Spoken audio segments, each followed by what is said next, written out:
Welcome to முதலீட்டுக்களம் unplugged episode 2. நண்பர்கள் Sham Sundar, Venkatesh, Sharath and Vignesh இருக்காங்க. 4 பேரோட மறுபடியும் அன்பிளக்டாக ஓப்பனாக உடச்சி பேச போகிறோம். என்னென்ன சப்ஜெக்ட்ஸ் பேசலாம்?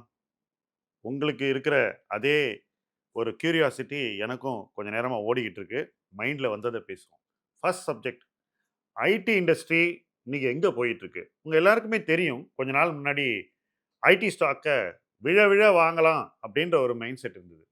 பட் ஐடி ஸ்டாக் விழுந்த அப்புறமும் காஸ்ட்லியாக இருந்ததுங்கிறதுலாம் இதில் முக்கியமான ஒரு பாயிண்ட்.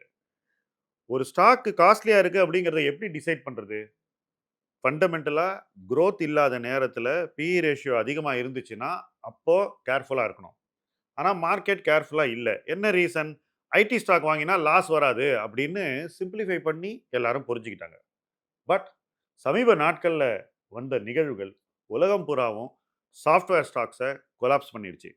நம்ம ஊரில் இருக்கிற ஐடி ஸ்டாக் இல்லைங்க, யூஎஸில் இருக்கக்கூடிய மைக்ரோசாஃப்டை கொலாப்ஸ் பண்ணது தான் இங்கே முக்கியமான பாயிண்ட். காரணம் ஏஐ, கிளாடுங்கிற ஒரு முக்கியமான ஒரு காரணம் தான் இன்னைக்கு ஐடி ஸ்டாக்ஸ் இந்த நிலைமையில் இருக்கிறதுக்கு.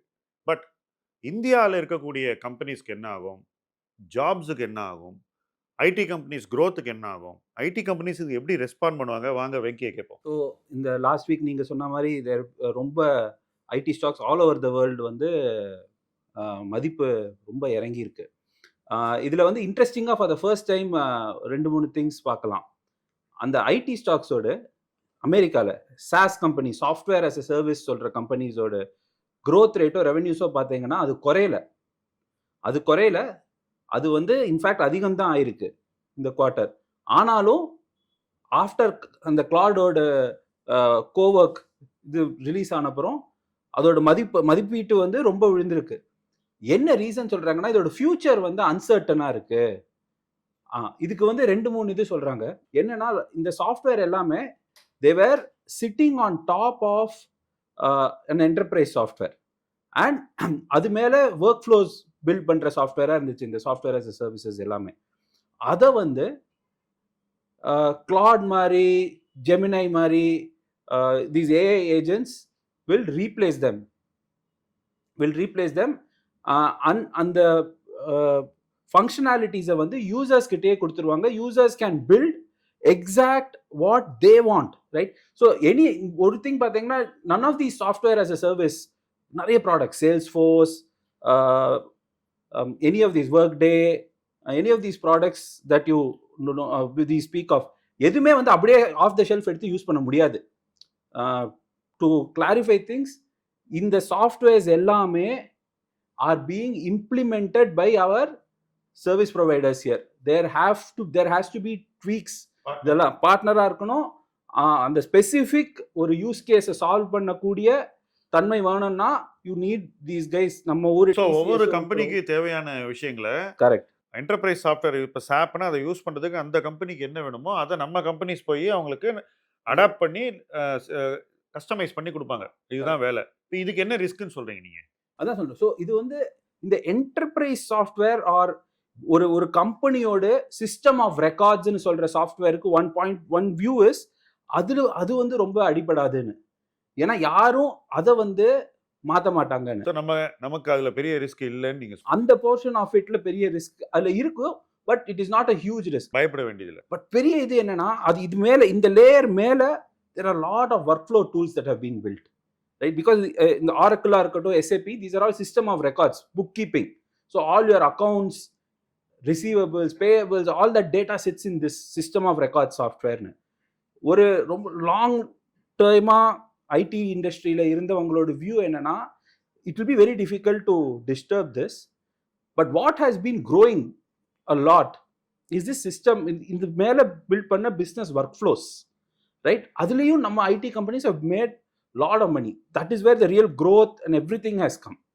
Now the worry is AI agents can do that work. Come and do that work. Other very good point is like couple of Silicon Valley techpreneurs, there is very good podcast ஒன்று இருக்கு, all in அப்படின்னு, latest பாட்காஸ்ட்ல பேசினாங்க. So அதில் ஒரு point என்ன சொல்றாங்கன்னா, some of these softwares are extremely ரொம்ப pricey software, right? The sales people so if you buy that software you might not எல்லா அதில் இருக்கிற ஃபீச்சரும் நமக்கு தேவைப்படாது. பட் அவங்க வந்து they are not going to give you only those features. You buy Salesforce, you buy CRM with the entire package. Just because you use only 4 out of the 10 features, and the 4 feature nobody is going to bill us, right? So for example, Excel வாங்குறோம், we might use it only for a few things. Excel might have tons of features, right? So but now what AI agents can do is உங்க specific உங்க நீடுக்கு ஏத்த மாதிரி it can do it, right? So then என்ன சொல்றாங்கன்னா what this will do is companies have to become really good. And technology as a whole வந்து எப்பவுமே deflationary தான் இருந்திருக்கு. So companies that offer the best value using AI again in this space, they will survive. So one point, very good point they made was the market cap in technology, it will still grow. Market cap வந்து 10 வருஷத்துக்கு அப்புறம் 3 மடங்கு 4 மடங்கு ஆக போகுது. அதை வந்து யாருமே வந்து இல்லைன்னு சொல்லல. எந்த மார்க்கெட் கேப்? டெக் கம்பெனிஸ் இந்த யூஎஸ் அவங்களோட மார்க்கெட் கேப். அண்ட் இந்தியாலையுமே டெக் கம்பெனிஸோட மார்க்கெட் கேப் ஏறும். பட் அது வந்து இந்த 3 கம்பெனியில தான் இப்போ இந்தியாவில் இருந்த மாதிரி 3-4 பிக் பிளேயர்ஸ் கிட்ட தான் கான்சென்ட்ரேட் ஆயிருக்குமானா அதுதான் இல்லைங்கிறாங்க. அப்போ இன்னும் ஃபீல்டு ஓப்பன் அவுட் ஆயிடுச்சு. ஃபீல்டு இன்னும் ஓப்பன் அவுட் ஆகும், புது புது ஆளுங்க வருவாங்க. தட் மார்க்கெட் கேப் வந்து பல பேர்கிட்ட ஸ்ப்ரெட் ஆகி இருக்குங்கிறது தான் வந்து உங்களோட வியூ. உங்களோட வியூ. இந்த மாதிரி ஒரு சினாரியோவில் யூஎஸ்ல டெவலப்மெண்ட்ஸ் வர வர அது வந்து இங்கே மறுநாள் காலையில் தாக்கம் ஏற்படுத்துது இல்லையா? அப்போ கண்மூடித்தனமா ஐடி ஸ்டாக் இறங்காதுன்னு இப்போ இனிமேல் நம்ப முடியாது ஃபார் சம் டைம். ஆமாம், இந்த சிச்சுவேஷன் வந்து கிளியர் ஆகிற வரைக்கும். கிளியர். இந்த பிஇ வந்து நம்ம ஸ்டாக்குக்கு கொடுக்க பழைய நம்ம ரீபேஸ் பண்ணிக்க வேணும் ஷாம். அது சிம்பிளா சொல்ல ரீபேஸ்னா குறைக்கணும்ங்கறீங்க. குறைக்கணும். ரீபேஸ் இல்ல, நம்ம வந்து லோவர் பண்ணணும். நம்ம பிஇ குறைக்கணும். பிஇ எக்ஸ்பெக்டேஷன் லோவர் பண்ணணும். நிறைய பேர்கிட்ட பேசிட்டேன். இண்டஸ்ட்ரியில இருக்கிறவங்க லாங் டர்மா இதுல இருக்கிற senior people, beat Cognizant, high பிரைஸ்ல விப்ரோ, இன்ஃபோசிஸ், டிசிஎஸ் இந்த நிறைய கம்பெனி வந்து ஒன்றும் ஆகாது அப்படின்னு வாங்கி வச்சிருக்கிறவங்க அது வந்து திருப்பி ஆவரேஜ் பண்ணலாமா? கண்ண முடியும். இப்போ பண்ணக்கூடாது ஷாம். இது எனக்கு தெரிஞ்சு வந்து பிஇ கான்ட்ராக்ஷன் நடக்கும். ஓகே, பிஇ சுருங்கும், குறையும், சுருங்கும், பிஇ சுருங்கும். இந்த பிஇல வாங்கினா பைசா பண்றது கொஞ்சம் கஷ்டமா தான் இருக்கும். ரைட். கொஞ்சம் பிஇ சுருங்கின அப்புறம் ஒரு கிளாரிட்டி வந்த அப்புறம் எங்க போகுதுன்னு பார்த்துட்டு வாங்குறது வந்து ஒரு பெட்டர் டிசிஷனா. சிம்பிளா சொல்லணும்னா முன்னாடி 35-36 பிஇ ஓகே அப்படின்னு மார்க்கெட் நினைச்சது. இன்னைக்கு அங்கேருந்து கணிசமாக குறைஞ்சா கூட இன்னைக்கு இருக்கிற பிஇ கூட ஓகே இல்லை அப்படின்னு நம்ம மாற்றி பார்க்க வேண்டிய ஒரு தேவை இருக்குது. அதுதான் வெங்கி இன்னைக்கு எலாபரேட்டாக உங்களுக்கு எக்ஸ்பிளைன் பண்ணியிருக்காரு. சரி, ஐடிலேருந்து நேர எங்கே தாவலாம்? எனக்கு தெரிஞ்சு காப்பர் அண்ட் அலுமினியம் ரொம்ப இன்ட்ரெஸ்டிங்கான சப்ஜெக்ட். என்ன ரீசன்னா, ஒரு பக்கம் கோல்டு சில்வரில் நிறைய நடந்துகிட்டு இருக்கு. பட் ரியல் ஆக்ஷன் எங்கே அப்படின்னு பார்த்தீங்கன்னா இந்த 2 இடத்துல தான் இருக்குது. அலுமினியமை பொறுத்த மட்டும் 2 ஸ்கூல் ஆஃப் தாட் இருக்குது. அலுமினியம் காப்பரை லாங் டேர்மில் சில இடங்கள்லாம் ரீப்ளேஸ் பண்ணும், டிமாண்ட் கூடிக்கிட்டே இருக்குன்றது ஒரு ஸ்கூல் ஆஃப் தாட். இன்னொரு ஸ்கூல் ஆஃப் தாட் என்னன்னாக்கா, அலுமினியமுடைய டிமாண்டை நம்ம கொஞ்சம் ஓவர் எஸ்டிமேட் பண்ணுறோமோ அப்படின்றது. ஸோ இன்னும் அதில் தெளிவு வரல. அதனால தான் மார்க்கெட்டு ஒரு பக்கம் மற்ற மெட்டல்ஸில் புல்லிஷாக இருந்தால் கூட கடந்த ஒரு 7-8 நாளாக அலுமினியத்தில் கொஞ்சம் தயக்கத்தை காட்டுது. ஷாம் சுந்தரை கேட்போம். வணக்கம் ஷாம். முக்கியமாக இந்த இப்போ ரொம்ப அதிகமாக பேசப்படக்கூடிய ஒரு கமாடிட்டியாக இருக்கிறது அலுமினியம் தான். காப்பரை பீட் பண்ணி போயிடுங்கிற மாதிரியான ஒரு கருத்துக்கள் இருக்குது. ஏன்னு கேட்டிங்கன்னாக்கா, நீங்கள் சொன்ன மாதிரி தான் வந்து இப்போது காப்பர் வந்து ஒரு 50-50 ரேஞ்சில் இருக்குது. இந்த பக்கம் போகலாமா இந்த பக்கம் போகலாமாங்கிற மாதிரி ஒரு டயலமாவில் இருக்குது. இந்த சிச்சுவேஷனில் என்ன நினைக்கிறாங்கன்னா, ஏன் why can we choose aluminium as alternative for long term ஸ்டேபிளாக இருக்கும். ரெண்டாவது இதில் இருக்கிற இந்த ஸ்டேபிள்னா அது அந்த கம்பெனி, அதாவது யூஸ் பண்ணுற கம்பெனி அந்த ஸ்டெபிலிட்டி எப்படி கிடைக்கும்னு கொஞ்சம் சொல்லுங்க. இல்லை, இதில் என்ன விஷயம் என்ன சொல்கிறாங்கன்னா, இந்த காப்பருடைய ப்ராப்பர்ட்டிஸில் வந்து ஓரளவுக்கான மேட்சிங்கான ப்ராப்பர்ட்டிஸ் வந்து அலுமினியமும் இருக்குது. ஒன்லி திங், ஒரு சில விஷயங்களில் வந்து காப்பரை எப்படி அலுமினியத்தை எப்படி நம்ம அதில் பயன்படுத்துறதுல ஒரு சில கொஸ்டின்ஸ் இருக்குது, ரைஸ் பண்ணுறாங்க. பட் இந்த வேகம் வந்து என்ன தடைப்படுதுனாக்கா, காப்பருடைய ஸ்பீடு வந்து அலுமினியத்தை வந்து ஒரு ஆல்டர்னேட்டாக எடுத்துடலாங்கிற மாதிரியான ஒரு வேகத்தை கொடுக்குது. அதனால தான் இது வந்து ஒரு 6 மாத காலத்தில் பார்த்தீங்கன்னா அலுமினியனுடைய விலை வந்து ரொம்ப பன்மடங்கு அதிகரிச்சிருக்கு. ஸோ இது ரெண்டும் ஒன்று போட்டி போட்டுக்கிட்டு மேலே ஏற மாதிரி தான். இப்போ காப்பர் பிரைஸ் கீழே போச்சுன்னா என்ன ஆகும் அலுமினியம்க்குன்னு சொல்லுங்க எனக்கு. இல்லை, இதில் 2 விஷயம் நான் சொல்கிறேன். மறுபடியும் காப்பருடைய தேவை வந்து இப்போதைக்கு தேவையில்ல. சப்ளையில் வந்து வரக்கூடிய டிஸ்டர்பன்ஸ் வந்து இன்னும் அடுத்த 5-10 ஆண்டுகளுக்கு வரைக்கும் கரெக்ட். பட் இடைப்பட்ட காலத்தில் இப்போ சில்வருக்கு டிமாண்ட் இருக்குன்றது தெளிவா தானே இருக்கு. ஓகே ஆனா சில்வர் வந்து $120 போயிட்டு $75 வந்தது இல்ல. ஓகே இப்ப இதே மாதிரி காப்பர்ல ஒரு பிரேக் அவுட் இருக்குன்னு வச்சுக்கோ, பிரேக் டவுன். அதுக்கு நான் விஷயம் சொல்றேன். இந்த தங்கம் மற்றும் வெள்ளி இந்த இரண்டுமே வந்து பீக்ட் அவுட்ங்கிறது என்னுடைய ஓகே, நிலைப்பாடு. நம்ம இந்த காப்பரை முடிப்போம். ஏன்னா நான் ஏன்னா திருப்பி அதுக்கு வரேன். என்ன ரீசன் கேட்டிங்கன்னா, இது இப்போ வெள்ளிய பொறுத்தவரைக்கும் ஒரே திசையில தான் அதனுடைய பயன்பாடு. என்ன ரிப்பீட்டடா நீங்க சொல்லக்கூடிய ஒரே செய்தி சோலார், ஏஐ இதே தான் இந்த டிமாண்ட்ஸ் வந்து இதில தான் இருக்கு. பட் இதனுடைய தேவை வந்து நிஜமாவே இன்க்ரீஸ் ஆயிருக்கு. அதாவது பிகாஸ் ஆஃப் காப்பர்ல பார்த்தீங்கன்னாக்கா காப்பர்ல இன்க்ரீஸ் ஆயிருக்குன்னு இன்க்ரீஸ் சொல்றீங்க. ஆயிருக்கு. ஓகே, டிமாண்ட் வந்து இன்க்ரீஸ் ஆயிருக்கு. அதுக்கான கடந்த லாஸ்ட் 2014க்கு அப்புறம் எந்த விதமான ஒரு இன்வெஸ்ட்மென்ட்டுமே வந்து காப்பர்ல புதிய போடல. சொத்துக்கள் இல்ல, உற்பத்திக்கான கெபாசிட்டி முகாங்கள் இல்ல. எதுவுமே கெபாசிட்டி பில்ட் பண்ணல. So that is the main reason. Now people are worrying about two sides. Supply நமக்கு கொடுக்குமான்னு தெரியல. அதே சமயத்தில் டிமாண்ட் அடுத்த 10 வருஷத்துல ஒரு வருடத்துக்குமே வந்து $1 மில்லியன் அளவுக்கு காப்பருடைய தேவை அதிகரிக்கும்னு செய்தி வந்திருக்கு. அதாவது இந்த டிமாண்டோடைய 1 million ton you mean. 1 million tons right. வந்து ஒவ்வொரு ஆண்டும் அதிகரிச்சுக்கிட்டே போகும். அப்படி அடுத்த 10 ஆண்டுக்கு தொடர்ச்சியான சோ தேவை 10 மில்லியன் டன் தேவைப்படுங்கிறாங்க. அதுக்கான கெபாசிட்டி இப்ப இல்ல அப்படிங்கிறது தான் இந்த நான் அது வந்து முழுதும் ஏத்துக்கிறேன். ஓகே ஏன்னா இண்டஸ்ட்ரியல் மெட்டல்ல copper will be the most importantங்கிறதுல டவுட் இல்ல. பட் இன்னைக்கு நீங்க பாருங்க, gold price, silver price, cryptocurrency price உடைச்சது எல்லாம் சந்தை இல்ல, அரசுகள் தான்றத நம்ம வந்து அதுதான் நம்ம போன மீட்டிங்க்கும் நம்ம போன அன்பிளக் டிஸ்கஷனுக்கும் இன்னைக்கும் உள்ள வேறுபாடு என்னன்னா, யார் இதை உடைப்பாங்கன்ற டவுட் இருந்தது. இப்போ நான் கூட ட்விட்டர்ல அங்க எங்க சொல்லிட்டே இருந்தது என்னன்னாக்கா, யூஎஸ் கவர்மெண்ட் சும்மா இருக்க மாட்டான், இந்த மாதிரி இங்க கோல்டையும் சில்வரையும் ஆட்டம் போட்டீங்கன்னா அது நடந்துருச்சு. ஆக்சுவலா பாத்தீங்கன்னா கிரிப்டோ கரன்சியில சைனா பண்ணிட்டாங்க இதை. காப்பர்ல இது மாதிரி யாராவது பண்ணக்கூடிய வாய்ப்பு இருக்குல்ல, அப்படி நடந்தா என்ன ஆகுன்ற ஒரு சினாரியோ மட்டும் சொல்லுங்க. இல்ல அது மாதிரி நடக்காதுன்னு தான் நான் நினைச்சிட்டு அது ஒரு இருக்கேன். வித்தியாசமான என்னுடைய பாயிண்ட்ல நான் வந்து அது அந்த மாதிரியான ஆப்பர்ச்சுனிட்டிஸ் அதுல இல்லைன்னு நான் நினைக்கிறேன். ஏன்னா பிகாஸ் அவ்வளவு டைட்டா இருக்கு. அந்த அளவுக்கு டைட்டா இருக்கு. இண்டஸ்ட்ரியல் டிமாண்ட் இருக்குங்கிறத வந்து இது ரெண்டாவது அதுக்கு தான் நான் மறுபடியும் ஏன் தங்கம் வெள்ளிக்கு போறேன்னாக்கா, தங்கத்தினுடைய ஏற்றம் வந்து ஒரு 6 பாயிண்ட் பார்த்தீங்கன்னா 2015லேருந்து 18லேருந்து ஸ்டாக்னேஷன்ல இருந்தது. 18க்கு அப்புறம் வட்டி விகிதங்கள் பைடன் காலத்துல அப்புறம் பார்த்தீங்கன்னா குறைக்க ஆரம்பிச்சாங்க. அது வந்து ஃபர்ஸ்ட் நியூஸா ஆரம்பிச்சாங்க. 2020ல கோவிட் வந்தது. 2வது பாயிண்ட் அது.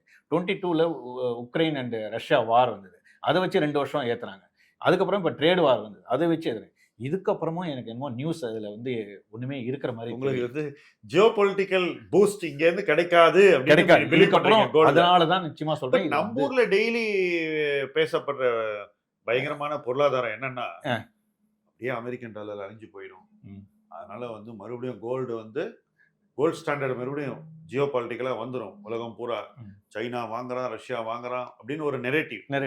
அந்த நெரேட்டிவ் எப்படி ஒரே நாள்ல உடைஞ்சி இல்ல அது உடையனா மக்கள் வந்து அதை ஏத்துக்கிறதுக்கு தயாரா இல்லைங்கிறது தான் உண்மை. அதுல வந்து எவ்வளவு இறங்கினாலுமே ஏறிடுங்கிற ஒரு நம்பிக்கையிலேயே தான் அவங்க வந்து இருக்காங்க. ஒரு நம்பிக்கையான காலகட்டத்தில் தான் போறாங்க. அதை தோல்வியை கூட ஒத்துக்கிறதுக்கு தயாரா இல்லை. தோல்வி மீன்ஸ் நான் சொல்றது வந்து பிரைஸ் கரெக்ஷன் வந்து ஒரு பெருசா அவங்க எடுத்துக்கவே இல்லை. அதனால எனக்கு தெரிஞ்ச வரைக்கும் ஆல்மோஸ்ட் சென்ட்ரல் பேங்க்ஸ் வாங்குறது. அதுல இன்னொரு பாயிண்ட் சொன்னேன், எல்லாமே முடிவடையக்கூடிய. நீங்க சொல்றீங்க அந்த பெரிய ரைஸ் முடிஞ்சு போச்சுங்கிறீங்க கோல்ட்ல. You are saying it's over. Yes, it's a important statement. அவர் சொல்ற ஸ்டேட்மெண்ட் ரொம்ப முக்கியமான statement. It's a important statement. அவர் என்ன சொல்றாருன்னா, கோல்ட்ல ராலி ஆகிறதுக்கு ஜியோ பொலிட்டிக்கல் ஈவெண்ட்ஸ் 5-6 ஈவெண்ட்ஸ் வரிசையா சொன்னாரு. அந்த ஈவெண்ட்ஸ் தான் முக்கியமான காரணம் அப்படிங்கிறாரு. இனி அந்த மாதிரி ஈவெண்ட்ஸ் கிடைக்குமாங்கிறது சந்தேகம் தான். அந்த ஈவெண்ட்ஸ் கிடைக்கலன்னா டெக்னிக்கலா கோல்டு வந்து ஒரு லெவலா டெஸ்ட் பண்ணிட்டு கீழே போகும். எங்க போகும்னு தெரியாது. பட் கீழே போகிறதுக்கான சாத்தியக்கூறுகள் இருக்கு அப்படின்னு இன்னைக்கு அவர் சொல்றாரு. பட் ஈவெண்ட்ஸை பண்ணிக்கிட்டே இருப்போம். ஏன்னா எப்பவுமே நம்ம வந்து ஒரு எதிர்பார்ப்பை சொல்றோம். பட் நம்ம கடந்த ஒரு விஷயம் வரும்போது அந்த எதிர்பார்ப்பை நம்ம ரிவைஸ் பண்ணிக்கணும்.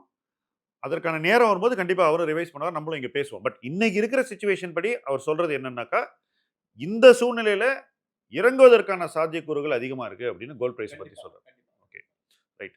அடுத்த விஷயம், இன்வெஸ்டர்ஸ் இப்போ என்ன பண்ணிக்கிட்டு இருக்காங்க, எங்க இன்வெஸ்டர்ஸுடைய கவனம் அதிகமா இருக்கு, அதுல என்ன சிக்கல்? சரத் சொல்லுங்க. சார், நம்ம போன வாட்டி பேசுனதுக்கும் இந்த வாட்டி பேசுனதுக்கும் பார்த்தீங்கன்னா கிட்டத்தட்ட ஒரு 360 டிகிரி சேஞ்சஸ் நிறையவே நடந்திருக்கு. நம்ம கோல்டை பற்றி பேசணும், சில்வரை பற்றி பேசணும். ஒரு லாஸ்ட் பட் ஒன் ஃப்ரைடே என்ன ஆச்சுன்னா, சில்வர் ஒரே நாளில் பார்த்தீங்கன்னா க்ளோஸ் டு 30-33% டவுன். எல்லாருமே நம்ம மார்க்கெட்டை பார்த்துட்டு 27% தான் டவுன் சொல்லிட்டே இருந்தாங்க. அது மேட்டர் என்னன்னா, நம்ம ஊரில் M6 12 மணிக்கு க்ளோஸ் பண்ணுவாங்க. அதுக்கப்புறம் யூஎஸ் மார்க்கெட் நடந்துகிட்டே இருக்கும். So there was a huge change there. நம்ம ஊரில் இருக்கிற மியூச்சுவல் ஃபண்ட் சில்வர் ETF பார்த்தீங்கன்னா ட்ராக்கிங் வந்து ரொம்ப பெருசாகிடுச்சு. நீங்க 10 ட்ராக்கிங் silver- எரர்னா எக்ஸ்பிளைன் பண்ணுங்க சரத். so ஒரு இல்ல, நம்ம வியூவர்ஸ்க்கு சிம்பிள் லாங்குவேஜ்ல so ட்ராக்கிங் எரர்னா என்னன்னு சொல்லுங்க. ஸ்பாட்ல இருக்கிற ரேட்டுக்கும் ஃபியூச்சர்ல இருக்கிற ரேட்டுக்கும் நம்ம ஊர்ல வாங்கி விற்கிற ரேட்டுக்குமே பாத்தீங்கன்னா நிறைய டிஃபரன்ஸ் இருக்கு. ஸோ ஒரு மியூச்சுவல் ஃபண்ட்ல இன்னைக்கு நிறைய பேர் வாங்கி இருப்பாங்க, வித்திருப்பாங்க, ரெண்டுமே மேட்ச் ஆயிட்டு இருந்திருக்கும். ஒரு மியூச்சுவல் ஃபண்ட்ல வந்து வாங்குறதுக்கு ஆள் இருந்திருப்பாங்க, விற்கிறதுக்கு ஆள் இருந்திருக்க மாட்டாங்க. ஒரு மியூச்சுவல் ஃபண்ட்ல விற்கிறதுக்கு ஆள் இருந்திருப்பாங்க, வாங்குறதுக்கு ஆளே சோ இருந்திருக்க என்ஏவி மாட்டாங்க. கண்ணாபின்னு ஸ்விங் ஆகுது. எங்க ஒரு அந்த டேபிள் போட்டீங்கன்னா ஒரு மியூச்சுவல் ஃபண்ட் 10% டவுனா இருக்கு, இன்னொரு மியூச்சுவல் ஃபண்ட் சில்வர் ETF வந்து 15% டவுனா இருக்கு, இன்னொரு மியூச்சுவல் ஃபண்ட்ல 17-18% டவுனா இருக்கு. இது வந்து ஒரு பெரிய டிஃபரன்ஸா பார்த்தோம் சார் நம்ம. ரெண்டாவது முக்கியமான டிஃபரன்ஸ் வந்து இந்த பட்ஜெட் அண்ட் இது எல்லாமே பக்கத்துல நடந்தது இல்லை. பட்ஜெட்ல என்ன பண்ணிட்டாங்கன்னா சாவரின் கோல்டு பாண்டுக்கு செகண்டரி மார்க்கெட்ல வாங்குறவங்களுக்கு அந்த டாக்ஸ் பெனிஃபிட் 1 இயர் ஹோல்டிங் பீரியடுக்கு அப்புறம் லாங் டர்ம் கேபிட்டல் கெயின்ட்டாங்க 12% டாக்ஸ். ஒரு வருஷம் வச்சிருந்தீங்கன்னா ஓகே, அதுக்கப்புறம் 366 நாள் வித்தா 12.5. நிறைய அன்சர்டனிட்டிஸ் இருந்துகிட்டே இருக்கு சார். நம்மளுக்கு அஃபிஷியலா ஒரு கவர்மெண்ட் சைட்ல இருந்து இன்னும் அதுல கிளாரிட்டி வரவே இல்லை. இந்த நியூஸ் வந்த உடனே, இதுக்கு முன்னாடி எப்படி இருந்ததுன்னா கோல்டு ஃபியூச்சர்ஸ் என்ன ரேட் இருந்ததுன்னா அதை விட சாவரின் கோல்டு பாண்ட் பாத்தீங்கன்னா 18,000க்குலாம் சில டிக்கெட் பார்த்தேன் சார். சில இதெல்லாம் வந்து 18,000ல இருந்துங்க சார். இது நடந்து முடிஞ்ச 2 நாள்ல பாத்தீங்கன்னா 14,000 டிஸ்கவுண்ட்டுக்கு வந்துச்சு. ஒரு நாள்ல ஒரு வாட்டி இப்போ கோல்டு பாத்தீங்கன்னா one of the stable elements 0.1-0.2% move ஆகிற ஒரு விஷயம் பாத்தீங்கன்னா 18,000ல 14,000க்கு வந்துருச்சுங்க sir. So lot of people எஸ்ஜிபில லாஸ் பண்ணிருக்காங்க. Lot of people lost money because people are buying SGB as there is no tomorrow. So நம்மளுக்கு எஸ்ஜிபி வாங்கிட்டோம்னா டாக்ஸ் கிடையாது, நமக்கு வந்துட்டு வருஷம் 2.5% கிடைக்குன்னு சொல்லிட்டு எஸ்ஜிபி வாங்கிட்டே இருந்தாங்க. ஸோ அவங்களுக்கு எல்லாமே வந்து பயங்கர பெரிய ஐடியா. நான் ஒரு இன்ட்ரெஸ்டிங்கான ஒரு ஆடு பார்த்தேன். ஒரு மியூச்சுவல் ஃபண்ட், நான் பேர் சொல்ல விரும்பல. நாங்கள் வந்து கோல்டு இடிஎஃப்லையும் சில்வர் இடிஎஃப்லையும் தலா 50,000 கோடி ரூபாய் அளவு எட்டிட்டோம் அப்படின்னு. எனக்கு அதுவே வந்து ஒரு பெரிய வார்னிங் சிக்னலாக நான் பார்த்தேன். ஏன்னா ஒரு பொருளாதாரத்தில் வளர்ச்சியை நம்பி முதலீடு செய்யணுமா அல்லது தேக்கத்தை நம்பி முதலீடு செய்யணுமாங்கிறது ரொம்ப முக்கியம். நீங்கள் ஒரு மியூச்சுவல் ஃபண்டில் 1 லட்சம் கோடி ரூபாய் இந்த 2 விஷயத்தில் போடுறீங்கன்னா அப்புறம் நம்ம பொருளாதாரத்தை பற்றின நம்மளுடைய நம்பிக்கை வந்து குறைஞ்சிருச்சு அப்படின்னு தான் நான் அதை பார்க்குறேன். அந்த அவநம்பிக்கையே வந்து நிலைக்காதுன்னு நான் நினைச்சேன். அதுவே வந்து ஒரு தவறான ஒரு அறிகுறியாக நான் பார்த்தேன். ஒன்று. ரெண்டாவது, ஃபுல் பேஜ் ஆடு இடிஎஃப்க்கு. ஏங்க விற்கிற விஷயத்துக்கு எதுக்குங்க ஃபுல் பேஜ் ஆடு? கண்ணை மூடிக்கிட்டு விற்கிற ஒரு விஷயத்துக்கு ஃபுல் பேஜ் ஆடு போடுறான்னா என்னை பொறுத்த வரைக்கும் அது வந்து பயங்கர கவுண்டர் இன்ட்யூட்டிவ் வார்னிங் சிக்னலாக நான் பார்த்தேன். இதெல்லாம் வந்து எனக்கு ஒரு பிஹேவியரெல்லாம் நான் பார்க்கும்போது சில விஷயங்கள் நமக்கு ஒரு மெசேஜை கொடுக்கும். அந்த மெசேஜ் நேரடியாக இருக்காது, பட் அந்த மெசேஜை எடுத்துக்கணும் எப்பவுமே. இந்த பிஹேவியரல் சேஞ்ச்ல இன்னொரு விஷயம் நடந்திருக்கும் சார். என்னைக்கு வந்து இந்த ஒரு நாள் 30% 12% கோல்டு விழுறதுக்கு 2 நாளைக்கு முன்னாடி அக்ராஸ் த மீடியா சேனல்ஸ் ஆகட்டும், சோஷியல் மீடியா ஹேண்டில்ஸ் ஆகட்டும், ஃப்ரெண்ட்ஸ் குரூப்லேயே ஆகட்டும், என்ன பத்தி டிஸ்கஷன்னா கோல்டை பத்தி சில்வரை பத்தி தான். இந்த 25 வருஷம் ஆஃப் மை கெரியர் யாருமே வந்து ஒரு இன்வெஸ்ட்மெண்ட்னு சொல்லிட்டு கோல்டோ சில்வரோ வாங்கினவங்க கிடையவே கிடையாது. 2 வருஷம் முன்னாடி நான் சில்வர் ETF ICICI வாங்க சொன்ன போது என்னை பார்த்து சிரிச்சாங்க, பின்னாடி புறம் பேசினாங்க. அப்புறம் வந்து இதை போய் எதுக்கு விற்கணும்னு நிறைய பேர் சொன்னாங்க. எல்லாருமே பார்த்தீங்கன்னா நீங்க சொல்ற 2 நாள்ல வாட்ஸ்அப்ல டெய்லி மணிக்கு ஒரு தடவை பொறுமையா சொன்னதுதான். நான் வந்து ஆபீஸ்ல வந்து விருன்னு சொல்றேன். ஏன்னா வெளியே வாட்ஸ்அப் குரூப்ல பார்த்தா எல்லாரும் வாங்குவாங்கன்னு சொல்றாங்க. நீங்க சொல்றத நம்ம கவனிச்சோம். இப்போ இன்னொரு கேள்வி அபவுட் கோல்டன் சில்வர். நீங்க சொன்ன போது பிஹேவியரை பத்தி பேசும்போது, ஸோ அது $120 போச்சு. நீங்க சொல்ற உச்ச விலை அது எத்தனை லட்சம் ரூபாய் வேணா சொல்லுங்க இந்தியாவில். அங்கேருந்து நேர 76க்கு வந்தது ஒரே நாளில் வந்துட்டு, அங்கேருந்து திரும்ப ஒரு 90 போச்சு. இந்த 90க்கு போனது டெக்னிக்கலாக சொல்லணும்னா கேப் ஃபில்லாக இருக்கலாம், டெட் கேட் பவுன்ஸாக இருக்கலாம். 90 போய் மறுபடியும் போய் நிறைய பேர் விழுந்துருக்காங்க. இது எல்லாமே வந்து ஒரு ஒரு இன்வெஸ்ட்மெண்ட் இருக்கக்கூடிய ரிஸ்கை யோசிக்காம பண்ற விஷயமா தான் நான் பாக்குறேன். நீங்க அதை எப்படி பாக்குறீங்க? ஸோ இது வந்து ஒரு ஒரு பயங்கரமான என்ன சொல்றது, ஒரு பேராசையின் வெளிப்பாடாக தான் சார் பார்க்குறோம். ஏன்னா எல்லாருமே என்ன பண்றாங்கன்னா இன்னைக்கு ₹1 போட்டால் நாளைக்கு ₹2 தான், ₹3 தான், அதுதான் பார்க்குறாங்க. யாருமே வந்து இந்த long term averages of 10 to 12% நம்ம காம்பவுண்டிங்ல கிடைக்குதான்ற பத்தி யோசனை கிடையவே கிடையாது. இன்னைக்கு நம்ம யாருக்கிட்ட போயிட்டு சொன்னாலுமே கோல்டை வாங்காதீங்க, சில்வரை வாங்காதீங்கன்னு சொன்னா நம்மளதான் வந்து திட்டுவாங்க. ஆமா, அந்த நிலைமைக்கு தான் இருக்கிறோம். ஸோ நம்ம என்ன சொல்றோம்னா, சரிப்பா என்னுடைய ரிஸ்க் ஆப்பிடைட்டுக்கு இன்னைக்கு இந்த அசெட் வந்து சரிப்பட்டு வராத மாதிரி எனக்கு தெரியுது, உங்களுடைய ரிஸ்க் ஆப்பிடைட்டுக்கு இது ஓகே வரணும், நீங்க வாங்கிக்கோங்கன்னு சொல்லிட்டு நம்ம வந்து வெளியே வந்துடுறோம் சார். இப்போ ஒரு நிறுவனத்துக்கிட்ட போய் நம்ம பணத்தை இன்னைக்கு கொடுக்கறது, அவங்க போய் கோல்டை வாங்கி வச்சுப்பாங்க, நம்ம கேட்கும்போது கோல்டை கொடுப்பாங்க. இந்த கான்செப்ட் சைனால இன்னைக்கு நடந்த ஒரு விஷயத்த நான் சொல்றேன். இன்னைக்கு ஒரு ட்வீட் வந்திருக்கு. என்னன்னா, இந்த மாதிரி பணத்தை கட்டிட்டாங்க ஏதோ ஒரு கம்பெனிக்கு பில்லியன்ஸ் ஆஃப் டாலர்ஸ். முடிஞ்சப்போ உன்னுடைய காசுல $20 கொடுக்குற, நீ கொடுத்த காசுல $100 $20 கொடுக்குறேன்னு சொன்னாங்க. கிட்டத்தட்ட இந்தியாவில் நகை நிறுவனங்கள் கிட்ட இதானே நடந்துகிட்டு இருக்கு. ரைட்? அதை பத்தி கொஞ்சம் சொல்லுங்க. சொல்றதுக்கு முன்னாடி நம்ம ஒரு சின்ன பிரேக்குக்கு போவோம். டிஃபன் இல்ல, காஃபி இருக்கு. காஃபியோட ஒரே ஆடுல தொடருவோம். ஸோ சொல்லுங்க சரத், கொண்டு போய் பணத்தை மாசம் மாசம் கொடுத்துட்டு சார் ரைட் இது பண்றத இது பத்தி. வந்து இப்போ புதுசு கிடையாதுங்க சார். நம்ம சின்ன வயசுல இருந்து பார்த்துட்டே இருக்கோம். எல்லாருமே நகை சீட்டு கட்டிட்டே இருப்பாங்க. தீபாவளி அப்ப என்ன பண்ணுவாங்கன்னா ஸ்வீட்டு எல்லாத்தையும் சேர்த்து ஒரு கிராம் கோல்டும் கொடுத்துட்டே இருப்பாங்க சார். இது மாதிரி விஷயம்லாம் எப்போ பிரேக் ஆச்சுன்னு பார்த்தீங்கன்னா, எந்த வருஷம் வந்து தங்கம் நிறைய ஏறிடுச்சோ அந்த வாட்டி அந்த தங்க சீட்டு வந்துட்டு ஒன்று அவங்க பேங்க்ரப்ட் ஆயிடுவாங்க, இல்லைன்னா அவங்க காணாம போயிடுவாங்க, இல்லைன்னா நம்ம கட்டின காசை மட்டும் திருப்பி கொடுத்துருவாங்க சார். அதனுடைய இம்ப்ரூவைஸ்டு வெர்ஷன் தான் இன்னைக்கு வாங்குற இந்த தங்க கோல்டு சீட்டு போடுற நிறுவனங்கள் சார். ஸோ நான் நேரில் பார்த்த விஷயத்த சொல்றேன் சார். நான் ஒரு வேலை நிமித்தமாக வெளிநாடு போக வேண்டிய தேவை. ஸோ வளைகுடா நாட்களில் வந்து எப்பவுமே வந்து தங்க கடை வந்து பயங்கர கூட்டமாக இருக்குங்க சார். Okay, you name it and you can't even go inside the gold places. இந்த லாஸ்ட் 15 டேஸா வந்து not even one single person in most of the prominent gold store sir. எல்லாம் கடை காலியா இருக்கு. கடை காலியா இருக்கு. அந்த கடைக்கு யார் வராங்கன்னு பார்த்தா பழைய கோல்டு கொண்டு வராங்க பாத்தீங்களா, அதை அவங்க நிறைய பேர் ஸ்மார்ட்டா விற்கிறதுக்கு வராங்க. பட் அந்த கோல்டு ஷாப்ஸ் வந்து என்ன பண்றாங்கன்னா வாங்கிக்க மாட்டாங்க. They are allowing only exchange. They are not buying the old gold and giving money. நீங்க பழைய கோல்டு கொடுத்தீங்கன்னா இன்னும் கொஞ்சம் விரிவா பேசுங்க. அதாவது கோல்டை வச்சுட்டு பிசினஸ் பண்றதுதான் தொழில். சார் அவங்க வந்து வேணா மாத்திக்கன்னு சொல்றாங்க, ஆனா உங்ககிட்ட நான் வாங்க மாட்டேன்னு சொல்றாங்க. சார் ஆனா நுகர்வோர் வந்து அதே கடையில வந்து வாங்கணும்னு எதிர்பார்க்கிறாங்க. ரைட்? இதை பத்தி கொஞ்சம் சொல்லுங்க. அது என்ன, ஒருத்தர் ஒரு இன்வெஸ்டரா, ஒரு சாதாரண சிட்டிசனா, கன்சியூமரா இதை எப்படி பார்க்கணும்னு கொஞ்சம் சொல்லுங்க வியூவர்ஸ். சார் இது வந்து பிளாங்கெட்டா சொல்லணும்னா வந்து அவங்க நம்மளை ஏமாத்துறாங்கன்றதுதான் சார் என்னுடைய பார்வை. ஓகே, நீங்க இன்னொரு லென்ஸ்ல பாத்தீங்கன்னா இது வந்து ஸ்ட்ரெயிட்டாவே ஏமாத்துற இது மாதிரி தான் சார் தெரியுது. ஓகேங்களா, நீங்க ஒரு கடை வச்சிருக்கீங்கன்னா ஒன்னு பொருளை வாங்கணும், விற்கணும், நீங்க ரெண்டுமே பண்ணணும். டூ வே பண்ணணும். ஓகேங்களா, உங்களுக்கு சாதகமா வந்தப்போ நீங்க வந்து வாங்க மாட்டோம் செய்றீங்க, இல்லைன்னா விற்கவே மாட்டீங்க. சென்னையில பாத்தீங்கன்னா நிறைய கடையில சார், ஓகே, சில்வருக்கு பாத்தீங்கன்னா வந்துட்டு சில நாள் என்ன பண்ணாங்கன்னா வித்துக்கிட்டே இருந்தாங்க, சில நாள் பாத்தீங்கன்னா வாங்கிட்டே இருக்காங்க. சோ இந்த டூ வே மூவ்மெண்ட் நடக்கவே இல்லை. இன்னொரு முக்கியமான காமெடி நடந்திருக்கு சார் இந்த பாஸ்ட் 10-15 டேஸ்ல. சில்வர் அங்கிருந்து விழுந்துகிட்டே இருக்கு. நம்ம ஊர்ல வந்து சில்வர் பைசா மாத்தவே இல்லைங்க சார். 405 இன்னும் ப்ராமினியன்ட் கோல்ட் ஸ்டோர்ஸ்ல பாத்தீங்கன்னா ரேட் வாஸ் ஃபிக்ஸ்ட் அட் 405. அப்புறம் 400 வந்தது, 380 வந்தது. நம்ம ஊர்ல வந்து கிட்டத்தட்ட 2,80,000 ரூபாய்க்கு வந்துருச்சு சில்வர். இன்னைக்கு வரைக்கும் அந்த ரேட் போட்டாங்கன்னே தெரியலங்க சார். இது கிளாசிக்கலா ஒரு ஏமாத்துற இதுவா தான் சார் தெரியுது. இதுல நான் ஒரு கருத்தை இன்னொன்னு பதிவு பண்ண விரும்புறேன். அதாவது இந்த மாதிரி 450 ரூபா போகும்போது நான் என் நண்பர்கிட்ட கேட்டேன், I want to sell all my silver articles. நான் ட்ரை பண்ணேன், what will be the original price I will get if I sell it on particular day. 450 ரூபா இருக்கும்போது கேட்கும்போது they offered me 235 rupees. நான் சொன்னேன் 450 ரூபா இருக்கும்போதே எனக்கு 235 ரூபா கிடைக்குதுன்னா நாளைக்கு ஒருவேளை இது 300 ரூபாய்க்கு வருதுன்னா என் கையில் இன்னும் பாதிக்கு பாதி தானே கிடைக்கும்.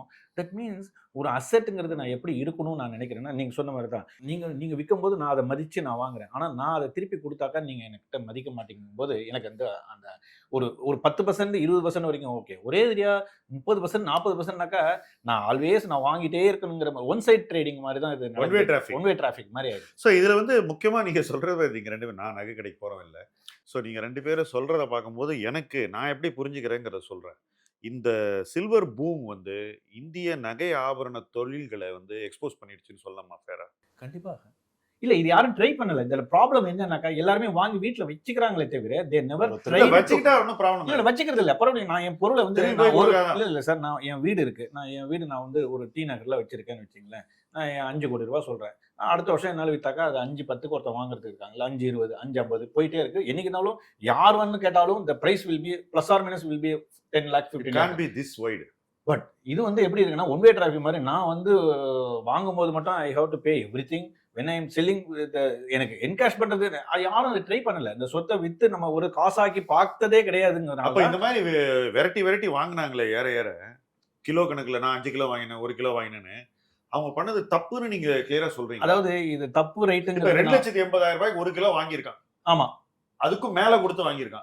இவங்க பண்ணது தப்பா ரைட்டா நீங்க சொல்லுங்க. கண்டிப்பாக தப்பு தான். அது வந்து என்ன தப்புன்னு சொல்லுங்க. இல்ல என்ன தப்புன்னு சொன்னாக்கா, நாம வந்து ஒரு ஓடுற குதிரை மேல பெட்டு கட்டவே கூடாதுங்கிறது நான் முதல்ல முறையில் திருப்பி நான் வந்து சொல்றக்கூடிய ஒரே ஒரு சமாச்சாரம் வந்து, நீங்க கிரௌட் எங்க இருக்கோ அங்க இருக்கவே கூடாது. எல்லாரும் சேஸ் பண்ணி வாங்குறாங்க, அலமோதுற இடத்துல இருக்கவே கூடாது. எங்க யாரும் கேட்பாரற்று கிடைக்கக்கூடிய எந்த ஒரு இடமோ அந்த இடம் தான் பையிங் ஸ்பாட்டுங்கிறது நான் உணர்ந்து சொல்றேன். இதை வந்து இன்னும் நம்புறதுக்கு தயாரா இல்லை. அவங்களுடைய சுய ஒரு பரிசோதனையில அவங்களுடைய நான் என்கிட்ட ஒரு 100 சவரன் இருந்தா- சொந்தமா யோசிக்கணும் இது இல்ல தப்பா சார், ரைட்டா? 100 சவரன் நான் வீட்ல வச்சிருக்கேன்னா இதனுடைய வேல்யூ என்ன? நம்ம வீட்டுக்கு மதிப்பு போடுறோம் இல்லையா? வீட்டுக்கு மதிப்பு போடுறோம், வேற ஒரு பொருள் இருந்தனா எல்லாத்துக்கும் எல்லாத்துக்கும் நம்ம மதிப்பு போடுறோம் ஆ. இல்லையா? நம்ம வச்சிருக்கிற பொருளுக்கு இதை நான் என்கேஷ் பண்ணா எனக்கு என்ன கிடைக்குங்கிறதுக்கு வந்து நோபடி ட்ரைடு. அதனாலதான் வந்து இதை எக்ஸ்பெரிமெண்டே பண்ணல. எக்ஸ்பெரிமெண்ட் பண்ணி பார்த்தாக்க தானே உங்களுக்கு வந்து அதுல இருக்க லாப நஷ்டம் என்னங்கிறது தெரியும். ஒரு அசெட் கிளாஸ், மற்ற அசெட் கிளாஸ்ல தாராளம் இருக்கிறோம். கூடுவாஞ்சேரி பக்கத்துல ஒரு பிளாட் இருக்கு, 5 வருஷத்துக்கு முன்னாடி வாங்கணும், இன்னைக்கு விற்கிறோம். You are very much proud of it, you got the money, very appreciated. Gold யாரும் விற்கிறதே இது கிடையாது. யாரும் விற்கிறது இல்ல. இதுதான் அவங்களுடைய பிளஸ் பாயிண்ட். யார் இந்த இல்ல பட் ஆக்சுவலா நான் ஒரு விஷயம், I was slightly different take on this. Okay நீங்க விற்காம இருக்கிறது ஓகே.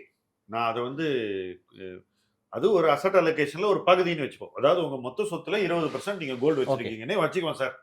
ஒரு கிராமா சேர்த்து நான் நிறைய பேர் நான் பாக்குறேன். நான் 100 கிராம் வச்சிருக்கேன், நான் 250 கிராம் வச்சிருக்கேன், நான் 650 கிராம் வச்சிருக்கேன், நான் 1 கிலோ ரீச் பண்ணிட்டேன், இதான் என் கோலு, நான் அந்த வீடியோ பார்த்தேன், இதை பார்த்தேன், எல்லாம் ஓகே சார். நான் எதையுமே ஆர்கியூ பண்ணல.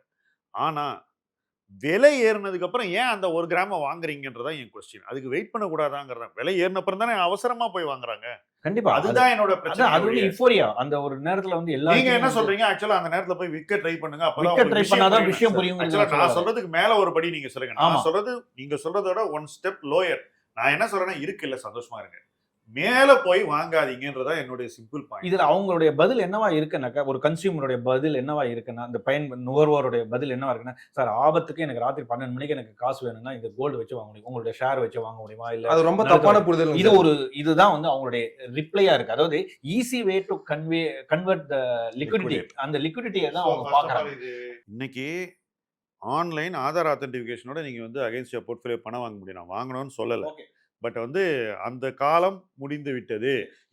இந்த விஷயத்த சொல்றவங்க இன்னும் பழைய பாட்டை பாடிக்கிட்டு இருக்காங்க. டிஎம்எஸ் பாட்டுக்கும் முந்தின பாட்டை பாடிட்டு இருக்காங்க. ஓகே, இன்னைக்கு நீங்க வந்து அனிருத் காலத்துல இருக்கீங்க. அது என்னன்னா, எந்த நேரத்துல வேணா கோல்டை வந்து நீங்க பிளெட்ஜ் பண்ணி பணம் வாங்கலாம், அது என்னைக்குமே காசு. ஓகே, அது வந்து டிஎம்எஸ் பாட்டு கூட இல்லை, எம்கேடி காலத்து பாட்டு. ஓகே, இன்னைக்கு என்னன்னாக்கா, உங்க ஃபைனான்சியல் அசெட் டிஜிட்டலா இருக்கும்போது நீங்க அகைன்ஸ்ட் தட் உடனே பணம் வாங்க முடியுங்கிறதா இன்னைக்கு காசு. ஸோ கடன் வாங்க முடியும், அதனால நீங்க ஆபரணம் வாங்கணும் அப்படின்னு சொல்றது வந்து அது சரியான நெரேட்டிவ் இல்லை. அது வந்து ஒரு தவறான புனைவு. தயவு செஞ்சு கொஞ்சம் புதுசா கரண்ட்டுக்கு வாங்க, அனிருத் பாட்டு கேளுங்க. ஓகே, இன்னும் எம்கேடி பாட்டு பாடாதீங்க.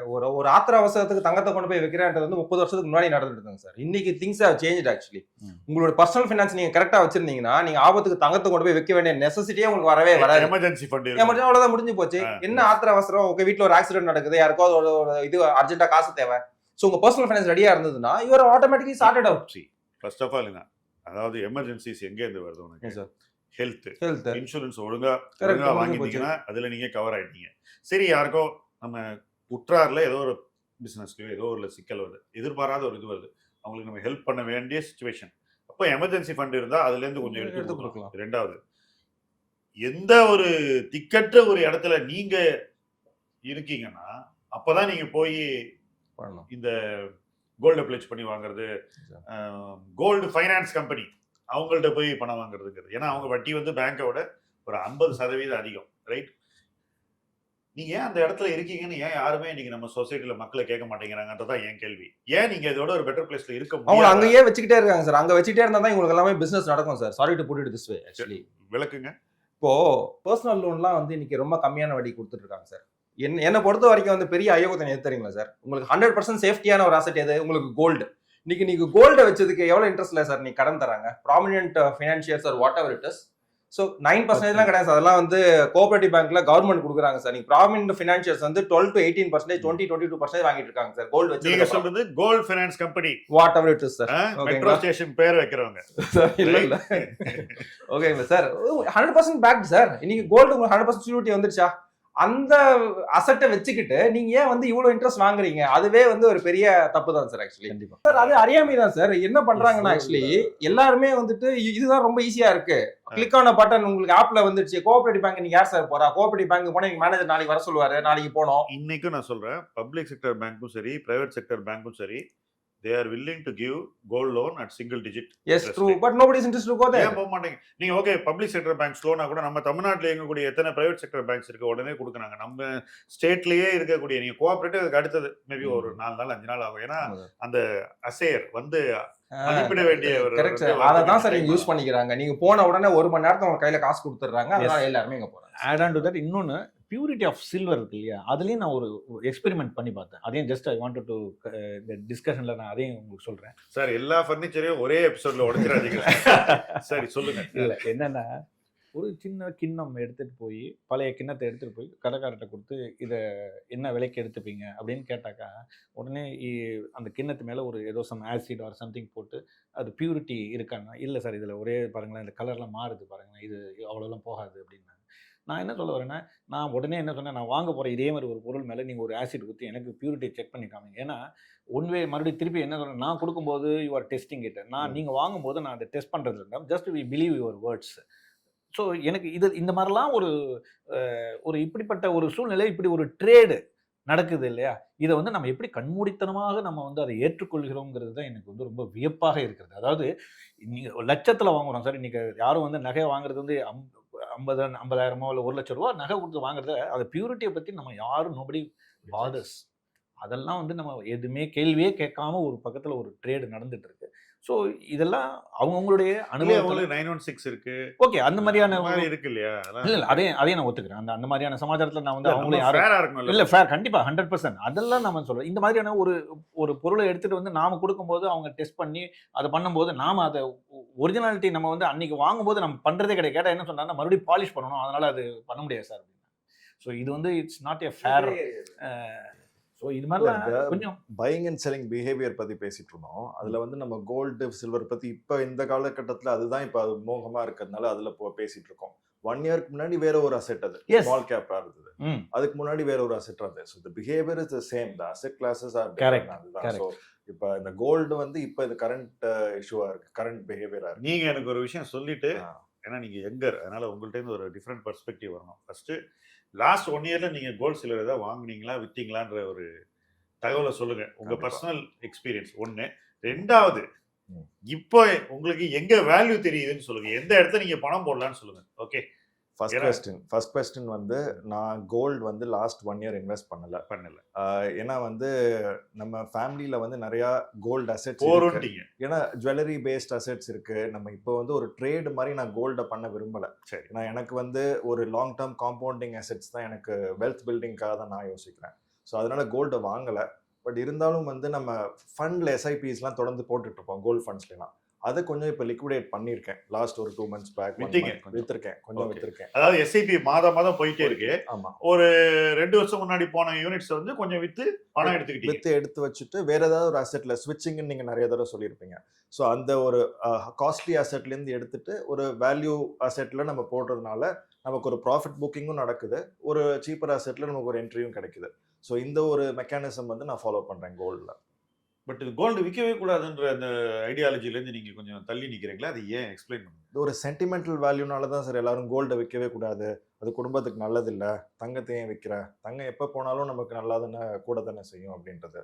பட் நம்ம வந்து எனி அசெட் பிகம்ஸ் ஒரு செல்லபிள் வேல்யூக்கு வந்ததுக்கப்புறம் அந்த அசெட்டோட மதிப்பு இல்லாத போது நம்ம அது சொத்தாக பார்க்காம அது ஒரு ஓவர் வேல்யூட ஒரு காஸ்ட்லி நமக்கு வந்து இதுக்கு மேலே வச்சுட்டு நமக்கு தான் ரிஸ்க் வந்து இன்னொருத்தருக்கு இருக்கிறத விட நமக்கு இருக்கிறது நமக்கு நல்லது இல்லைல்ல. இன்னொருத்தருக்கு ரிஸ்க்கை நம்ம பாஸ் பண்ணுறது நல்ல விஷயமா இருக்கும் இல்லையா? ஸோ அதனால நம்ம ரிஸ்க்கை குறைச்சிட்டு நம்ம ரிஸ்க்கை பாஸ் பண்ணி ரிலேட்டிவ் வேல்யூவேஷனுக்கு வந்துட்டீங்க. நம்ம சென்னையினுடைய மிகவும் மதிக்கத்தக்க ஒரு முதலீட்டாளர், நான் அவரோட 30 வருஷமாக க்ளோஸாக கற்றுக்கிட்ட ஒரு விஷயம், ரொம்ப சின்ன வயசில் கற்றுக்கிட்ட ஒரு விஷயம், அது என்னென்னா ரிலேட்டிவ் வேல்யூவேஷன். இப்போ இன்றைக்கி ஒரு சொத்தினுடைய மதிப்பு ரொம்ப அதிகமாக இருக்குது, இன்னொரு சொத்தினுடைய மதிப்பு ரொம்ப அட்ராக்டிவாக குறைவாக இருக்குது. அப்போது இந்த அதிகமாக இருக்கிற சொத்துல கொஞ்சம் விற்றுட்டு குறைவாக இருக்கிற சொத்துல அதை போடுங்க. நாளைக்கு இது மேலே போகலாம், அது கொஞ்சம் கீழே வரலாம். அன்னைக்கு அந்த சொத்துல கொஞ்சம் விற்றுட்டு இந்த சொத்துல கொஞ்சம் வாங்க. இதான் அவரோட கான்செப்ட். நான் வந்து கொஞ்சம் விற்றுட்டு கொஞ்சம் வாங்கன்னு சொன்னது வந்து என்னுடைய இன்டர்பிரிட்டேஷன். அவருடைய இன்டர்பிரிட்டேஷன் எப்படின்னா, மொத்தமாக விற்றுரு மேலே கீழே வாங்கிடு, அந்த அளவுக்கு அவர் அக்ரெசிவ். பட் நான் அதை வந்து கொஞ்சம் சாஃப்ட் பண்ணி தான் சொல்கிறீங்க. ஸோ இந்த ரிலேட்டிவ் வேல்யூவேஷனுங்கிறது 2024 small cap overvalued, silver undervalued. 2026 இதை ரிவர்ஸ்ன்னு சொல்ல முடியுமா, இல்லை இன்னும் டைம் இருக்கான்றதை சொல்லுங்கள். உங்கள் வியூ என்ன? சில்வர் ஓவர் வேல்யூடு நமக்கு தெரிஞ்சுது, ஸ்மால் கேப் அண்டர் வேல்யூடான்னு சொல்லுங்கள். இல்லை, எனக்கு தெரிஞ்ச வேல்யூ ஜோனில் ஸ்மால் கேப் இன்னும் வராது சார். இன்னும் வந்து நம்ம எல்லாமே வந்து ப்ரைஸ் ஆங்கரிங் பயஸில் இருக்கும். அதாவது ஒரு 52 வீக் ஹையில் இருந்திருக்கு, அதுலேருந்து 30% விழுந்திருக்குன்ற ஒரு ஒரு பார்வையில் நம்ம சீப் ஆயிருச்சுன்னு நினைக்கிறோம். பட் அது சீப் ஆகலை. ஏன்னா அது லாஸ்ட் 3 இயர்ஸோட ரன் பார்த்தீங்கன்னா 3 times ஆயிருக்கு சில ஸ்டாக்ஸ்லாம். ஸோ அதுலேருந்து ஒரு 30%ங்கிறது it is still 2 times up than the last 3 years back. So அந்த அளவுக்கு கம்பெனியோட ப்ராஃபிட்டபிலிட்டி growth வந்திருந்தாலும் அந்த அளவுக்கு மிகைப்படுத்துகிற அளவுக்கான ப்ராஃபிட்டபிலிட்டி growthலாம் இல்லை. அதனால ஐ திங்க் வேல்யூ ஜோனுக்கு இன்னும் வரல. இன்னும் ஒரு ப்ரீமியம் வேல்யூவேஷனில் தான் இருக்கு. growth should be much more than what the valuation demands. இப்போ இந்த வேல்யூவேஷனை பற்றி நான் இப்போ பேச போகிறேன், 4 பேர்ட்டையும் கேட்க போகிறேன். அதாவது இந்த நிறுவன மதிப்பு இருக்க வேண்டிய இடத்தை விட அதிகமாக இருக்கு அப்படின்றது தான் விக்னேஷனுடைய பாயிண்ட். இப்போ இருக்க வேண்டிய இடம் யார் டிசைட் பண்ணுறதுங்கிறது ஃபர்ஸ்ட் பாயிண்ட். நான் சின்ன விளக்கம் கொடுத்துட்டு அப்புறம் நான் கருத்துக்களை கேட்கலாம். இப்போ ஒரு லாங் டேர்ம் பிஇ லார்ஜ் கேப்புக்கு இவ்வளோ இருக்கணும், மிட் கேப்புக்கு இவ்வளோ இருக்கணும், ஸ்மால் கேப்புக்கு இவ்வளோ இருக்கணும்னு ஒரு லாங் டேர்ம் பிஇ, அதாவது 5 ஆண்டு 10 ஆண்டுகளுக்கு இருந்த சராசரி ஆவரேஜ் ஒன்று இருக்குது.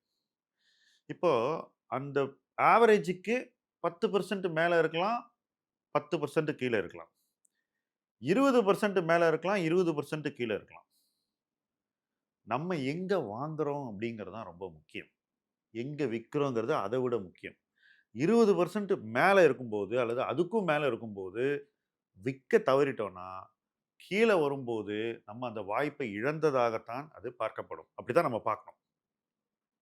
இன்னைக்கு லார்ஜ் கேப்பினுடைய வேல்யூவேஷன் லாங் டேர்ம் மீடியனுக்கு மேலே இருக்கா கீழே இருக்கா அல்லது லாங் டேர்முக்கு கிட்ட இருக்கா? ஃபர்ஸ்ட் கொஸ்டின் ஷாம் உங்கள்கிட்ட ஆரம்பிக்கும். இந்த லார்ஜ் கேப் ஸ்மால் கேப்ங்கிற ஒரு இதுலேருந்து நான் எப்படி டிவைட் என்னோட அப்ரோச் எப்படி இருக்குங்கிறத நான் உங்கள்கிட்ட சொல்கிறேன். உதாரணத்துக்கு ஒரு நிறுவன பங்கை சொல்கிறேன், டாடா ஸ்டீல். நேற்றுக்கு தான் நான் அதை ரொம்ப ஒரு 10 வருடத்தினுடைய செயல்பாடு கமாடிட்டி வழியாக நான் அதை அணுகினேன். நாட் உங்கள் டேர்மில் நான் போகலை, என்னோட வேற மெத்தட் ஸ்டீல் ப்ரைஸ் பண்ணேன். 2013 அவங்களுடைய ரெவென்யூ என்ன இருந்தது, அவங்களுடைய லாப சதவீதம் என்ன இருந்தது, how much they invested for raw மெட்டீரியலுக்காக எவ்வளோ செலவு பண்ணாங்க, கோக்கிங் கோல் என்ன ப்ரைஸ் அன்றைக்கி இருந்தது, இன்றைக்கி என்ன கோக்கிங் கோலோட ப்ரைஸ் இருக்குது, அயன் ஓர் அன்றைக்கி என்ன ப்ரைஸு, இன்றைக்கி என்ன ப்ரைஸு, நேற்றுக்கு அவங்களுடைய ரிசல்ட் எதனால் இவ்வளோ தூரம் ஒரு ஃபினாமினன் ரிசல்ட் கொடுத்துருக்காங்க, இதெல்லாத்தையும் நான் அலசி பார்த்தாக்கா பிரமிக்கத்தக்க வகையில் அதனுடைய செயல்பாடு இருக்குது. நீங்கள் சொல்ல இந்த கோகோவன் பேட்டரிஸ்னுடைய முதலீட்டை சொல்கிறீங்க. இல்லை, அதனுடைய ப்ரைஸ் கரெக்ஷன் அவங்களுக்கு ரொம்ப ஹெல்ப்ஃபுல்லாக இருக்குது. அவங்களுக்கு கோக்கிங் கோல் ப்ரைஸ் இறங்குனது கிட்டத்தட்ட $400 இருந்தது, இப்போ $200 நடந்துட்டு இருக்கு. அயன் ஓவர் ப்ரைஸ் 200 இருந்தது 100 105 இப்போ நடந்துட்டு இருக்கு. அப்புறம் ஷாம் நீங்கள் சொல்ல லாஜிக் பிரகாரம் இபிஎஸ் கூடிடும். ஓகே, இபிஎஸ் கூடினா நிறுவனத்தினுடைய பி ரேஷியோ அதே விலை இருந்துச்சுன்னா ஆட்டோமேட்டிக்காக இறங்கிடும். அப்போ அந்த கம்பெனி ஒரு அட்ராக்டிவ் ஜோன்குள்ள வந்துடும். அதுதானே உங்களுடைய அதுல ரெண்டாவது இன்னொன்னு சொல்லுங்க. அப்ப நீங்க சொல்றீங்க லார்ஜ் கேப்ல இந்த மாதிரி. ஆமா, இது ஸ்பாட் பண்ணணும் நம்ம. கண்டிப்பாக இது ஓவராலா என்னால அப்படி சொல்ல முடியல. நான் ஒரு சில நிறுவனங்களை தேர்ந்தெடுத்து பார்க்கும்போது அவங்களுடைய அன்னைக்கு அவங்களுடைய ரெவென்யூ 1,48,000 கோடி இருந்தது, இன்னைக்கு 2,18,000 கோடி ஏதோ இன்னைக்கு மாறி இருக்கு. அன்னைக்கு அவங்களுடைய லாப சதவீதம் 5,000 கோடி இருந்தது, இன்னைக்கு 3 குவார்டர்ல 9,000 கோடி வந்திருக்கு. அவங்களுடைய investment towards the raw material cost அன்னைக்கு இந்த 40 அவருடைய இன்டர்வியூலேயே அவர் சொன்னதே 30% 40% அதே ரேஞ்சில் தான் இருக்கு. 40% 43% தான் அவருடைய ஸ்பெண்டிங். அவங்களுடைய வருவாய் கூட லாபம் அதுக்கு ஆப்பரேட்டிங் லெவரேஜ் அப்படின்ற ஒரு கான்செப்ட் சொல்லுவோம். அதுல ரா மெட்டீரியல் பிரைஸ் குறையும் போது அந்த ஆப்பரேட்டிங் லெவரேஜ் இன்னும் வேகமா கூடும். அதற்கான அந்த கமாடிட்டியுடைய போக்கு நான் கணிக்கும் போது இது கோக்கிங் கோலோட பிரைஸ் ஏறதுக்கான வாய்ப்புகள் இல்லை. அயன் ஓவரோட பிரைஸும் சப்டியூடா தான் இருக்கு. It may continue for few more quarters. So I expect more from that. இதுல நீங்க சொல்ற பாயிண்ட் என்னன்னா, நிறுவன மதிப்பு சாதகமா மாறும்போது வாங்கணும்ன்றதா உங்க பாயிண்ட். சோ அது பி ரேஷியோ இறங்கும் போது வாங்கணும், ஹையர் தென் மீடியன் பில வாங்க கூடாதுங்கறத உங்களுடைய உங்க வியூ என்ன சொல்லுங்க? ஏன்னா நான் கேட்ட கேள்வியோட நான் கனெக்ட் பண்ணி லார்ஜ் கேப் growth பெருசா இல்ல Sham. In terms of Nifty earnings growth பயங்கரமா பாதிக்கப்பட்டிருக்கீங்க. earnings growth கம்மியா இருக்கு. whereas இந்த குவார்ட்டர் வந்த ரிசல்ட்ஸ்ல எல்லாம் ஃபுல்லா வரல. மிட் அண்ட் ஸ்மால் கேப்ஸோட growth நல்லா இருந்திருக்கு. ஸ்பெசிஃபிக் கம்பெனிஸ் போய் பார்த்தாலும் ஷாம், விக்னேஷோட பாயிண்ட் வச்சு தான் பார்க்குறேன். சில கம்பெனிஸ் எல்லாம் பி ரேஷியோ ரொம்ப அதிகமாக இருந்திருக்கு. ஒரு கெமிக்கல் கம்பெனி பார்த்தேன், 140 பிஇல லிஸ்ட் ஐபிஓ வந்தப்புறம் தூக்கின்னு போய் 140 பிஇல வச்சிருக்காங்க. அது அப்சர்ட். என்ன கம்பெனியா தட் டூ, அது என்னதான் ஸ்பெஷாலிட்டியா இருந்தாலும் 140 சஸ்டெயின் பண்ண முடியாது. வருஷம் நீங்க ப்ராஃபிட் டபுள் பண்ணாம நியாயப்படுத்த முடியும் 3 வருஷத்துல. சஸ்டெயின் பண்ண முடியாம என்ன ஆயிடுச்சு, இப்போ அது அது ஏன் கான்ட்ராக்ட் ஆயிருக்குன்னு பார்த்தா ஏர்னிங்ஸ் குறையல ஷாம், பிரைஸ் வந்து அப்படியே அடிச்சுட்டாங்க. வேல்யூஷன் வேல்யூவேஷன் வந்து இது 140 பிஇலேருந்து 34 பிஇ கரெக்டா இருக்கு. அந்த 34 பிஇ கொடுக்கலாமா வேணாமா கெமிக்கல் கம்பெனிக்குங்கிறது இன்னொரு டிஸ்கஷன். அது பட் என்ன ஸ்மால் கேப்பா மிட் கேப்பா? இது ஸ்மால் கேப் சார். ஸ்மால் கேப்புக்கு இன்னைக்கு இருக்கக்கூடிய பிஇ கிட்டத்தட்ட 30 கிட்ட தான் ஆமா. இருக்கு இப்ப கூட. ஆமா, நீங்க இப்ப கூட சொல்றீங்க அப்ப கூட 34 கொடுக்கலாமா கூடாதா? அது வந்து டவுட்ஃபுல் தான், யோசிக்கணும். ஏன்னா ஏர்னிங்ஸ் வந்து கிராஷ் ஆகல, பட் க்ரோவும் ஆகல ரொம்ப. ரைட். ஏர்னிங்ஸ் growth இல்ல. ஏர்னிங்ஸ் போய் பார்த்தா கிளீனா தெரியுது, மெயின்டைன் தான் பண்ணியிருக்காங்க. இபிஎஸ் வளர்ச்சி இல்லாதனால 34 PE PE கூட வந்து அதிகம்னு மார்க்கெட் பார்க்கலாம். பார்க்கலாம். அதனால வந்து இப்போ வாங்கலாமா தெரியல, பட் அட்லீஸ்ட் ஒரு யோசிக்கிற ட்ராக் பண்ற ஜோனுக்குள்ள வருது. 140 பிஇ இருக்கும்போது அது வந்து ட்ராக் பண்ற ஜோன்லயே இருக்காது. ஏன்னா வந்து அந்த பிஇல வாங்கினா நிச்சயமா வேற வந்து- ஏதாவது வேலையை பார்க்கலாங்கிறீங்க. ஆமா, 140 பிஇல இருந்தா வந்து வேற வேலை தான் பார்க்கணும். விக்னேஷ் உங்க பாயிண்ட். லார்ஜ் கேப்ஸ் வந்து ப்ராடா பார்த்தோம்னா ஸ்லைட்லி ஃபேர் அண்ட் பிரீமியம் வேல்யூவேஷன்ஸ்ல இருக்கு. இருக்க வேண்டிய பிஇ ரேஷியோட ஒரு 10% மேல 12% சரி. அதிகமா இருக்கு. Long term investors can slowly accumulate from here in market கரெக்ஷன்ஸ்ல. இன்னைக்கு ஒருத்தர் நீங்க பார்த்திருப்பீங்க ட்விட்டர்ல, அது என்ன கிளிக் பைட்டா அட்டென்ஷன் டிரா பண்றதான்றது காலம் தான் பதில் சொல்லும். பட் அவர் மதிக்கத்தக்க ஆள் தான் ஓரளவுக்கு. நிஃப்டி 19,000 வரும்னு சொல்லியிருக்காரு. பாத்தீங்களா அதை? நான் பார்க்கல. அதாவது அதோட அர்த்தம் நான் உங்களுக்கு சொல்றேன். ஆ. நீங்க சொல்றீங்க நிஃப்டி வந்து 22,500 இருக்கணும், ம். ஆனா 25,000 கொஞ்சம் இருக்கு. மேல இருக்கு. ஆமா, Right. அதான் பாயிண்ட். உங்களோட பாயிண்ட். ஆமா. அவர் சொல்றாரு 22,000 கீழே அது வந்து கிட்டத்தட்ட 17-18% இருக்கணும். 19,000 அதுதானே கிட்டத்தட்ட ஆமா. 15-16% லோயர் தென் இருக்கணும். அதாவது அவருடைய கணக்கு எப்படி வருதுனாக்கா, அந்த மீடியன் பி இருக்கு இல்லையா நிஃப்டி, இது ஆமா. ரொம்ப காலமா இருந்தது, அந்த கணக்கை போட்டு அது அங்க வந்து நிக்கணும்னு சொல்றாரு. அந்த அந்த கருத்தோட நீங்க சார், உடன்படல? அது நியூஸ் ஃப்ளோஸ் வந்து இதுல இருந்து பேடா வந்துட்டே இருந்ததுன்னா மார்க்கெட் கேன் சர்ப்ரைஸ் சார். அதுவும் நடக்கலாம். எது வேணாலும் அது market- வருஷ கடைசிக்கு சொல்றாரு அவரு. ஆமா. டிசம்பர் மாசம் இருக்குன்னு சொல்றாரு. சரி, மார்க்கெட்ல எதுவுமே நடக்காதுன்னு சொல்ல முடியாது இல்லையா? நீங்க 30 இயர்ஸா பாத்திருப்பீங்க. நமக்கு சர்ப்ரைஸ் தெரியாது. நிறைய தெரியாது, சர்ப்ரைஸ். டெஃபினட்டா தெரியாது. ஏன்னா பட்ஜெட் சண்டே முடிஞ்சுது, மண்டே மார்க்கெட் கீழே போகும்னு தான் எல்லாரும் காலையில எந்திரிச்சாங்க. ஆமா. அவன் எழுந்து 6:30 மணிக்கு பல்லு விளக்கிறதுக்கு முன்னாடி கிஃப்ட் நிஃப்டியை பார்த்தான் எவ்வளவு விழுந்திருக்கு. ரைட். ஆனா அன்னைக்கு ஒன்றும் நடக்கல. அன்னைக்கு கூட என்ன நினைச்சாங்கன்னா, ஓ இன்னைக்கு ஏதோ எப்படியோ கவர்மெண்ட் சமாளிச்சிட்டாங்க. நிறைய பேர் சாயந்தரம் 6 மணி ஆச்சுன்னா நிறைய பேருக்கு கை கால்லாம் ஆட ஆரம்பிச்சிடும். கை கால் ஆடும்போது என்ன பண்ணுவாங்கன்னா, கவர்மெண்ட் தான் இதை பண்றாங்க அப்படின்னு சொன்னாங்க. நைட் ஆக்சுவலா கவர்மெண்ட் பண்ணல, ட்ரம்ப் வச்சு செஞ்சுட்டாரு. ஆமா. அடுத்த நாள் காலையில மறுபடியும் ஒரு பெரிய பவுன்ஸ் வந்தது. இதெல்லாம் நம்ம ப்ரெடிக்டே பண்ண predict பண்ண முடியாது. முடியாது. ஸோ அந்த மாதிரி நிகழ்வுகள் வந்தாக்கா ஒரு நாள்ல இப்படி போனது அப்படியும் போகலாம். சார், நம்ம ஃபேர்னு எதை வச்சு சொல்றேன்னா சார், இந்த வேல்யூவேஷன்ல வாங்கினா இதுல இருந்து எக்ஸ்பெக்டட் ரிட்டர்ன் IRR வந்து டீசென்ட் 12-13% கிடைக்குமாங்கிற ஒரு பார்வையில தான் நம்ம இது ஃபேரான்னு பார்க்குறோம். இது கீழே போகுமான்னு கேட்டால் எனக்கு தெரியாது. இது கீழே போகுமா, இது 19,000 போகுமானா தெரியாதுன்னு தான் சொல்ல முடியும். கண்டிப்பா போகாதுன்னு சொல்ல முடியாது. சார் நீங்கள் இந்த வேல்யூவேஷன் சொல்கிற போது ஒரே ஒரு பாயிண்ட் மட்டும் ஆட் பண்ணிடுங்க சார். எப்போ பார்த்தாலும் வந்து நிஃப்டி பின்னு பேசிட்டே இருக்கீங்க சார். போன 2-3 வருஷத்துல என்ன நடக்குதுன்னு பாருங்க. கம்மியான பி இருக்க ஸ்டாக் வந்து நீங்க வெளியே அனுப்பிடுறீங்க, ஒரு பயங்கர ஜாஸ்தியான இருக்க பி இருக்க கம்பெனியை உள்ள கொண்டு வரீங்க. அப்போ ஆட்டோமேட்டிக்கா அதோட பி ஜாஸ்தி தானே சார் ஆகும். ஓகே. ஸோ அது வந்து ஒரு பாயிண்ட். ஸோ ரெண்டாவது இப்போ பார்த்தீங்கன்னா ரீசெண்டாக வந்து கம்பெனிஸ்லாம் பார்த்தீங்கன்னா தப்பா எடுத்த ஓவர் வேல்யூ ஸ்டாக் ரெண்டு வெளியே அமிச்சா நிஃப்டி சரியாயிடுங்கிறீங்க. இல்ல சார், பர்செப்ஷன் எப்படி இருக்குன்னு பாருங்க. இப்போ ரீசெண்டா வந்து எட்டர்னல் உள்ள கொண்டு வந்தாங்க சார். ஓகேங்களா? இப்போ ஹீரோ ஹோண்டா வெளியே போயிடுச்சு. எனக்கு ஞாபகம். ஹீரோ ஹோண்டா நல்ல கம்பெனி, டீசெண்டா பர்ஃபார்ம் பண்ணிட்டு இருக்க கம்பெனி, ரீசெண்டான பிஇல இருக்க கம்பெனி, அந்த கம்பெனியை வெளியே அனுப்பிட்டாங்க. அதுக்கப்புறம் இன்னொரு கம்பெனியை உள்ள கொண்டு வெளியே வந்தாங்க. போச்சு. இண்டஸ்ட்ரி வெளியே போச்சு. அது போக வேண்டிய கம்பெனி தான் சார். That's okay. பட் அதுக்கு உள்ள கொண்டு வர கம்பெனி எல்லாம் பாத்தீங்கன்னா இதோட பயங்கர ட்ரெண்டை கொண்டு வந்தாங்க சார். ட்ரெண்டை கொண்டு வந்தாங்க. இது என்னன்னு தெரியல. சில கம்பெனி வெளியே போனதுக்கு அப்புறம் நல்லா பெர்ஃபார்ம் அது பண்ணுது. ஒரு தனி ஸ்டோரி அது. ஓகேங்களா? சில கம்பெனி பாத்தீங்கன்னா உள்ள கரெக்டா எவ்வளவு மேல போகுது. இண்டிகோ உள்ள கொண்டு வந்துட்டாங்க. கொண்டு வந்ததுக்கு அப்புறம் இப்பதான் டேமேஜ் இப்பதான் ஸ்டார்ட் ஆயிருக்கு. 20% டவுன் ஃப்ரம் அவங்க உள்ள கொண்டு வரும்போது 5,700 உள்ள கொண்டு வந்தாங்க சார். இப்போ அந்த பி தான் வந்து நிஃப்டிக்கு வந்திருக்கு. ஸோ நம்ம எப்போ பார்த்தாலும் நிஃப்டி பி சொல்றதுனால நீங்க உள்ள வர பேக்கேஜ்னால கூட நிஃப்டி பி ஜாஸ்தியா கிட்டத்தட்ட நீங்க ஒரு இண்டெக்ஸிங்க்கு எதிரா பேசுற மாதிரி எனக்கு ஒரு feeling அப்படிலாம் சொல்லுங்க சார். இல்லையா? அது ஓகே சார், நிஃப்டி பி மிகைப்படுத்தப்பட்டிருக்கு. ஸ்ட்ரக்சரலி நடக்கிற விஷயத்த சொல்றேங்க சார் நான். அது வந்து ஒண்ணு. ரெண்டாவது வந்து இன்னும் ஸ்மால் கேப் வாங்குற ஜோன்ல இன்னும் வரலன்னு நினைக்கிறேன் சார். கொஞ்சம் காஸ்ட்லியா இருக்குன்னு நினைக்கிறேன். மிட் கேப்பும் அதே மாதிரி தான் நினைக்கிறேன். ஸோ இப்போ வாங்குற மாதிரி லார்ஜ் கேப் இருக்கிற மாதிரி தோணுது. ஸோ என் வியூ வந்து எப்போ நிறைய பணம் சம்பாதிக்க முடிஞ்சது என்னோட எக்ஸ்பீரியன்ஸ் சொல்கிறேன். லார்ஜ் கேப்புக்கு தான் ஹையஸ்ட் வேல்யூவேஷன் இருக்கும். அதுக்கு அடுத்த பி, அதாவது ஹையஸ்ட் பி லார்ஜ் கேப்பில் இருக்கும். அதுக்கு அடுத்த லெவல் மிட் கேப்புக்கு இருக்கும். அதுக்கு அடுத்த லெவல் ஸ்மால் கேப்புக்கு இருக்கும். அதுக்கும் கீழே மைக்ரோ கேப் இருக்கும். இப்போ அப்படியே உல்டா வருது. இப்போ ரிவர்ஸில் இருக்குது. அப்போது ஒன்றுமே பண்ணாமல் எல்லாரும் லைட்ஸ் எல்லாம் ஆஃப் பண்ணிட்டு ஷோ முடிச்சுட்டு வீட்டுக்கு போயிடலாமான்னு கேட்டிங்கன்னா அப்படி இல்லை. நமக்கு எந்த கம்பெனியில் வேல்யூவேஷன் ரீசனபிளாக தோணுது அந்த இடத்துல கொஞ்சம் பணம் போடலாம். காலப்போக்கில் அது இன்னும் ரீசனபிளாக இன்னும் அட்ராக்டிவ் ஆகும்போது இன்னும் கொஞ்சம் பணம் போடலாம். அதை விட இன்னும் அட்ராக்டிவ் ஆகும்போது இன்னும் கொஞ்சம் பணம் போடலாம். கம்பெனி என்னாகும் ஒரு சாசர் மாதிரி இப்படி வந்து அப்படி ஏறிடும் மறுபடியும்.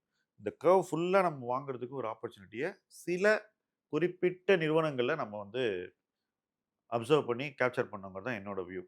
ஒரு புல் மார்க்கெட் முடியும் போது என்னை பொறுத்த மட்டும் இந்த போஸ்ட் கோவிட் புல்ரனுடைய நிறைவு காலகட்டத்தில் நம்ம இருக்கோம்.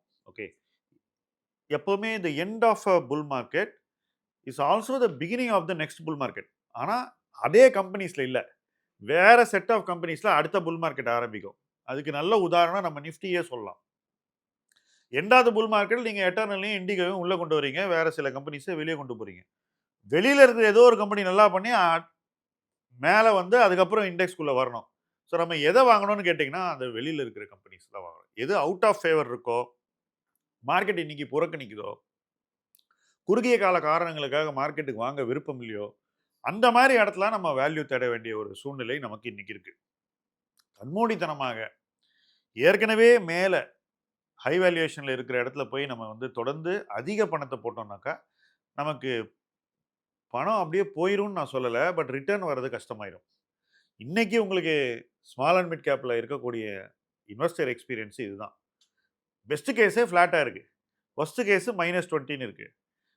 -20 வாங்குறதுக்கு அந்த இடத்துக்கு போக வேண்டியதே இல்லைங்கிறதா என்னுடைய பாயிண்ட் ஆஃப் வியூ. எல்லாருமே வந்து 30 வருஷத்துடைய ரிட்டர்ன் எடுத்துக்கிட்டு ஸ்மால் கேப் இன்னும் வந்து 25% கொடுத்துருக்காங்க. டேட்டா பாயிண்ட்டை சொல்லி இன்னும் ஸ்மால் கேப் ஃபண்டை வித்துக்கிட்டே இருக்காங்க சார். இது எப்படின்னா, ஒரு பிடிச்ச கிரிக்கெட் பிளேயர், ஓகே, அவருடைய ஆவரேஜ் சூப்பராக இருக்குது, கெரியர் ஆவரேஜ். ஆனால் லாஸ்ட்டு ஒரு 15 மேட்ச்சில் அவருக்கு பேட்டு பால்லே பட மாட்டேங்குது. நீங்கள் அந்த கெரியர் ஆவரேஜ் சொல்லி அவர் அடுத்த மேட்ச்சுக்கு செலக்ட் பண்ணலாமாங்கிறது தான் என்னுடைய கொஸ்டின்.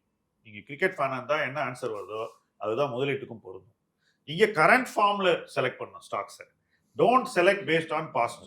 அது ஸ்டாக்குக்கு பொருந்தும்னா அது டீமுக்கு பொருந்தும், செக்டாருக்கு பொருந்தும், கேட்டகரிக்கு பொருந்தும், எல்லாத்துக்கும் பொருந்தும். 2 இயர்ஸ் பேக் இருந்த ப்ராஃபிட்டை வச்சு நீங்கள் இன்னைக்கு ஸ்டாக்கை வாங்க முடியாது. ஏன்னா இன்னைக்கு ப்ராஃபிட் இறங்கிக்கிட்டு இருக்குன்னா மார்க்கெட் மாறிக்கிட்டு இருக்கு.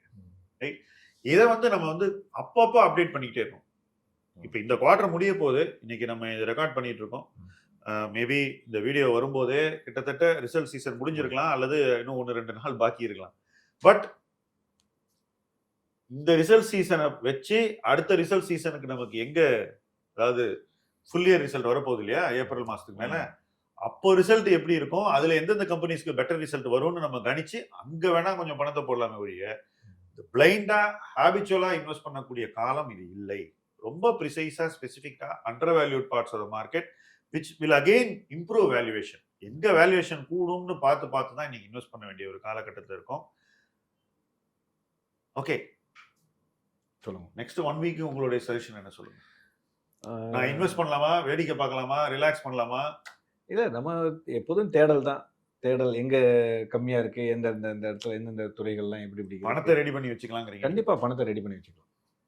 அதேதான் சார். இப்போ இருக்கிற வாலட்டிலிட்டியில இன்வெஸ்ட் பண்றது வந்து நல்ல டிசிஷனா இருக்காது. ஓகே, நம்ம பார்த்து வச்சிருக்க ஸ்டாக்ஸில் வந்து அக்யூமுலேட் பண்ணக்கூடிய ஒரு ஸ்டாக்ஸ் வந்து வந்துச்சுன்னா இப்போ வாங்கிட்டு ஆரம்பிக்கலாம். குறைய இன்னும் வாங்குறதுக்கு நீங்கள் லிக்விடிட்டி வச்சுக்கணும். நம்ம லாஸ்ட் டைம் பார்த்தது வந்து நிறைய விஷயம் மாறி இருக்குங்க சார். யூகே டீல் முடிஞ்சிருக்கு. ஸோ கொஞ்சம் கொஞ்சமாக அன்சர்டன்டி போக கொஞ்சம் கொஞ்சமாக இன்வெஸ்ட் பண்ண ஸ்டார்ட் பண்ணலாம். ஸோ டீலா நோ டீலாலேருந்து டீலுக்கு வந்துட்டோம், டீல் சைடு. ஓகே, என்னோட வியூ வந்து இவங்க 2 பேர் சைடு பக்கம் தான் இருக்கு. நான் வந்து எந்த மார்க்கெட்லையும் வாய்ப்பு எங்கே இருக்குன்னு தேடிக்கிட்டே இருக்கணும், முடிஞ்சால் அந்த வாய்ப்பில் நம்ம பார்ட்டிசிபேட் பண்ணணுங்கிறது தான் என்னுடைய வியூ. இன்னைக்கு மார்க்கெட்டில் நிறைய வாய்ப்புகள் கண்ணுக்கு அந்த மாதிரி தெரியுதான்னா ஸ்லோவாக அந்த வாய்ப்புகள் கூட ஆரம்பிச்சிருக்குன்னு நான் சொல்லுவேன். ஸோ அந்த வகையில் இவங்க சொல்றது கரெக்ட் தான், எல்லாம் அப்படியே அட்ராக்டிவாக இல்லைன்னு சொல்ல, பட் அப்போவும் இந்த ஆப்பர்ச்சுனிட்டியை தேடிக்கிட்டே இருக்கணும் அப்படிங்கிறது தான் என்னுடைய வியூ. இந்த வாரம் அன்பிளக்ட் இத்துடன் நிறைவடைகிறது. மீண்டும் ஒரு முதலீட்டுக்களம் அன்பிளக்ட் எபிசோட்ல நம்ம சந்திப்போம். அதுக்கு முன்னாடி இந்த எபிசோடை பற்றி உங்களுடைய கருத்து என்ன, நிறைய பேசியிருக்கோமே, கமெண்ட் செக்ஷன் ஓப்பனாக இருக்கு, தாராளமாக எழுதுங்க. Let's travel together. முதலீட்டுக்களம் உங்கள் களம்.